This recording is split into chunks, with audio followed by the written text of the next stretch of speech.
The long-awaited Nintendo GameCube Switch Online app is finally coming to the Switch 2 on its launch day, June 5th. And it looks to be coming in hot, with a lot of great features.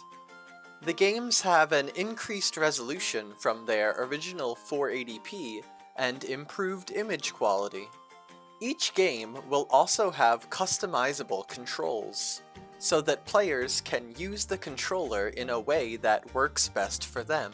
In addition to local multiplayer, the newly added online multiplayer will be great for launch titles Soul Calibur 2 and F-Zero GX, provided the latency/lag isn't too bad. The Legend of Zelda: The Wind Waker is the third and final launch title, rounding out a solid lineup, although it will be difficult to go back to without having the fast sale from the Wii U's HD version.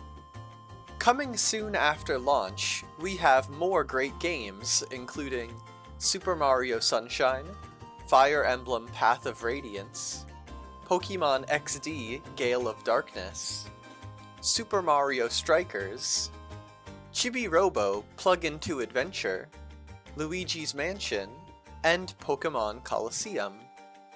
But getting more games brings me to my first concern. How big is a GameCube game?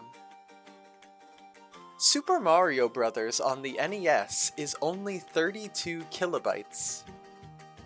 That means that on the Switch 2's 256 gigabytes of included storage, you could fit 8 million copies of Super Mario Bros. On it. Super Mario World on the Super Nintendo is 4 megabits. The Switch 2 can hold 512,000 copies of Super Mario World. Moving up to Nintendo 64 games, Super Mario 64 is 8 megabytes.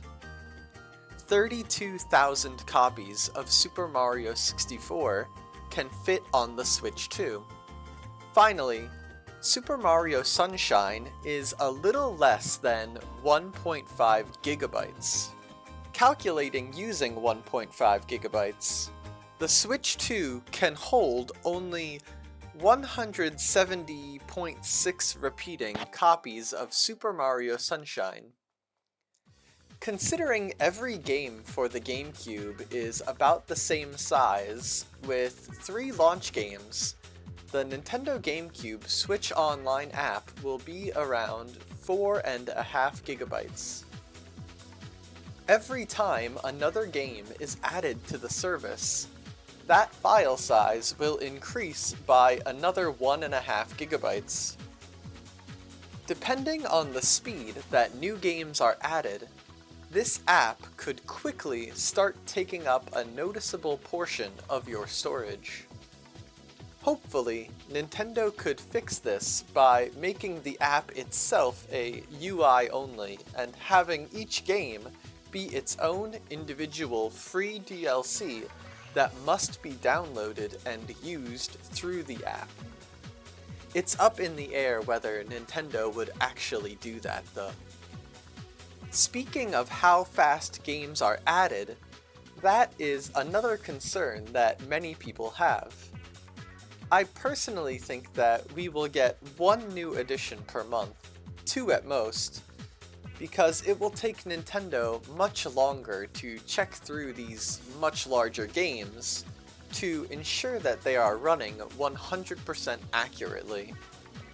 But how much content is in these games is both a blessing and a curse. Being able to spend a lot more time enjoying each of these compared to something like Urban Champion on the NES. But what are some games that I'd like to spend my time with? Lost Kingdoms. An interesting action RPG developed by From Software that uses cards in real-time battles. I had this game back when it came out, but I had only played a tiny bit of it. Billy Hatcher and the Giant Egg. A platformer by Sega and Sonic Team where you roll around a giant egg.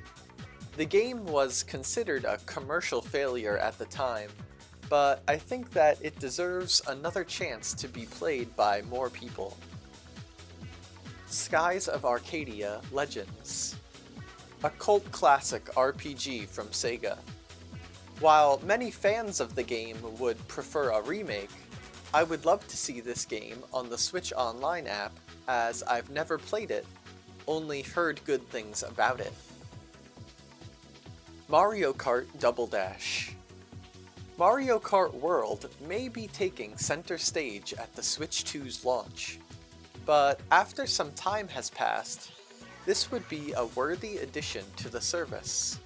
The two characters riding on one kart gameplay is unique, especially when the two characters are controlled by two separate players. Viewtiful Joe. A side-scrolling beat-em-up platformer from Capcom. I only played a little of this at the time, but I'd love to see it with the improved visuals. Mario Golf Toadstool Tour. I love golf games, and this is maybe the best Mario Golf that Nintendo has released to date. Cubivore. Survival of the Fittest.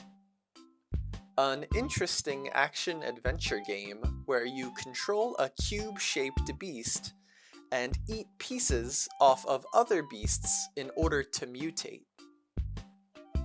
Killer 7. A super stylized action-adventure game from Capcom. It has developed quite a cult following, and I'd like to give it a try. As a final note, I do think that the original Animal Crossing will be coming to the GameCube Switch Online app.